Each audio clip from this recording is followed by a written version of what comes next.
Yo, what's good? It's your boy Derek Branch here, the Sports View 360 podcast. And today I just want to talk about what transpired a couple of hours ago in regards to the situation down in Baton Rouge as the LSU Tigers have fired fired head coach Brian Kelly from his position today.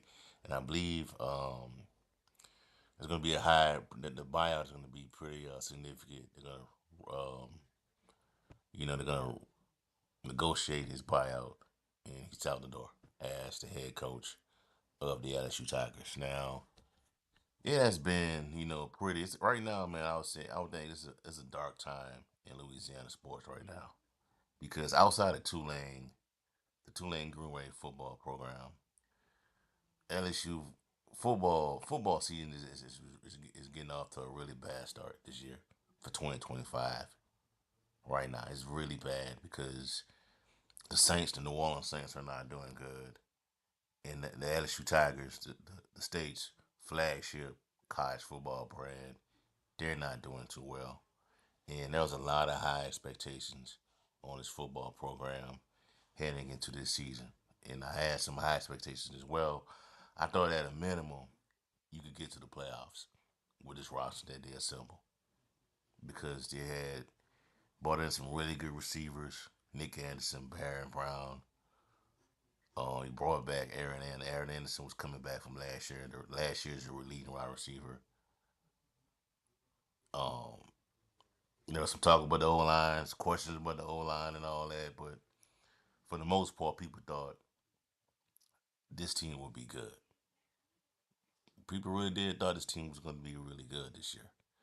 And after last night's result against A&M, that was pretty much the nail in the coffin for Brian Kelly.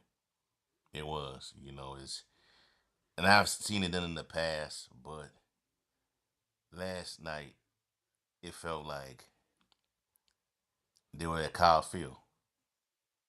It just did.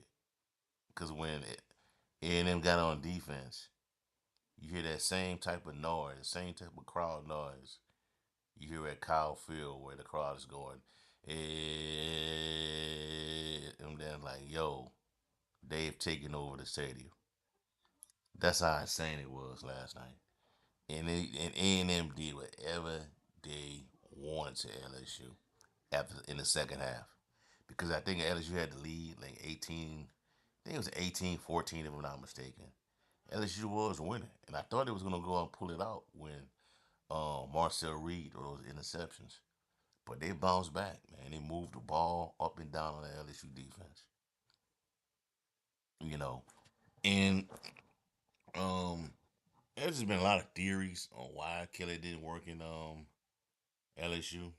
A lot of people felt as though him coming from the East Coast and all that, and working with those type of programs, he didn't fit. He didn't fit the Louisiana culture and the fake accent thing he did when he first got here. I didn't really that really didn't bother me, in my opinion, because I feel as though as long as you win football games, as long as you get this team in playoff contention, complete for national championships, go to the SEC championship game in Atlanta, nobody's gonna care where you come from because it happened with Nick Saban. He not from Louisiana. Ness Miles not from Louisiana. Wasn't from Louisiana originally. Ed Orgeron, he was from Louisiana, but that's different. But the expectation was that since those three guys won national championships with LSU, Brian Kelly should do the same. And I don't blame nobody. I don't blame no one for having those expectations because the talent has always been here at LSU, always been here. And this season we're in right now, I was expecting the offense to look like 2019, but I felt as though the offense would be good enough, be something similar to what we saw 2 years ago, a year ago, where no 2 seasons ago we had Jay and Daniels, won the Heisman Trophy, prolific offense, but they had a bad defense. But I thought this year it'll be more balanced out where the offense is really good and you have a really stout defense. Defense was looking really good for the first couple of weeks of the season. Then it just kind of looked like the bottom just fell out. Last week against Vanderbilt. Now, well, yeah, last week against Vanderbilt, they played. I believe they lost, got ran over pretty bad. This week against A&M, it just just fell out. Also, they got beat pretty bad against Ole Miss. So it had to be done, man. It had to be done. I thought Brian Kelly would have worked out here since he left Notre Dame. He left that environment where you didn't have as much restrictions in LSU, but it looking like the opposite happened. Marcus Freeman, one who was one of his assistants, took over at Notre Dame, and that program is a lot better compared to what it was with Brian Kelly. Because when Brian Kelly took Notre Dame to the playoffs, they were like non-competitive. Because I still remember the BCS national championship game where Notre Dame played Alabama, and Alabama just blew them out real bad. But Marcus Freeman, he gets there under the 12 team, now under the 12 team playoff format. He has a team playing, advances to the playoff. They got a winning games in the postseason, and he has them competing for the national title in the final round. So this overall, this is a bad look on Brian Kelly. But he still outside of that, I still felt as though he was gonna be able to redeem himself and turn things around in LSU. But that didn't happen. So there were just people throughout the week, talking to a lot of people in the media, LSU media in Baton Rouge, New Orleans area as well. They felt as though they weren't gonna fire him because of that buyout. And lo and behold, it went the opposite way. If the boosters, the boosters and the people that's writing the checks want to get you up out of there, they're gonna make it happen. If you made them mad enough, if they feel as though you're underachieving, especially at a place like LSU, they will pay the money to get you to make you go away. They've right now there's like multiple openings for Power Four jobs. Then that's an opening for like one of the Group of Five jobs as well, UAB. But a lot of jobs are opening up at blue blood programs, LSU, Florida, Penn State, UCLA. Like I think it's like 12 jobs open, I think, right now. But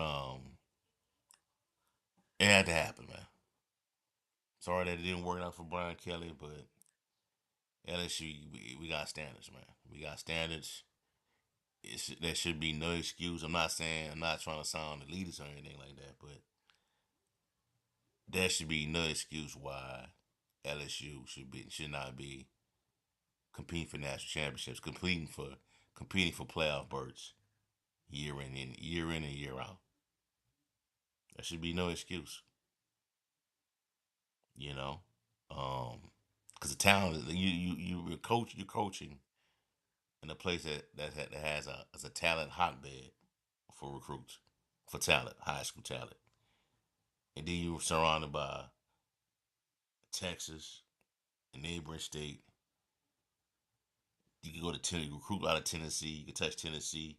You can touch Alabama. You can touch Florida. You're pretty much in the middle of every day. You know, so there is no excuse why Kelly couldn't turn this around. You don't have the restrictions that you had at Notre Dame. So that shouldn't be there's no excuse why Kelly failed, man. That shouldn't be. Shouldn't be. But it is what it is at this point. Time for LSU to move forward. And in regards to who they should go after, I think they shouldn't try not to go after these big names, man. Leave that stuff alone right now, man. You need to go after somebody that's young, energetic, that's more a coach that's more acceptable of the realities of college football right now with the NIL. Because that's another thing that kind of tripped Brian Kelly up along the way as well, is that he's reluctant. his refusal to not be all the way in on what NIL is all about. He catched on. He catched on later on this upcoming season, but looked like it was too late. For whatever reason, this team drawn him out. So there's that, man. But LSU needs to find somebody that's a young coach. I don't. I mean, if it's a coordinator type, that's fine. A young offensive mind somewhere. If they believe he has potential, try him out, hire him, and stay away from these, the older guy. I'm not saying the older guy can't get it done, but stay away from some of these guys that have, that still kind of stuck in their mind, stuck in their old ways of doing things in regards to recruiting. Let that stuff go. Get somebody that can come in that's more innovative, more up to time, more acceptable of NIL, how to properly use NIL and can recruit. Because if you don't have those skills as an HC, you will not succeed in the SEC. You just won't. So there's that. But that's all I have for y'all for right now, man. Give me a like, comment, subscribe to that channel. Let me know how you feel. What are your thoughts on LSU firing Brian Kelly? Which direction you think they should go in going forward? If you listen to this podcast through Apple, Spotify, Amazon, do the same. Like, comment, give a 5-star review. Leave your comments, your questions, concerns, and I'll be back later today. I'm out.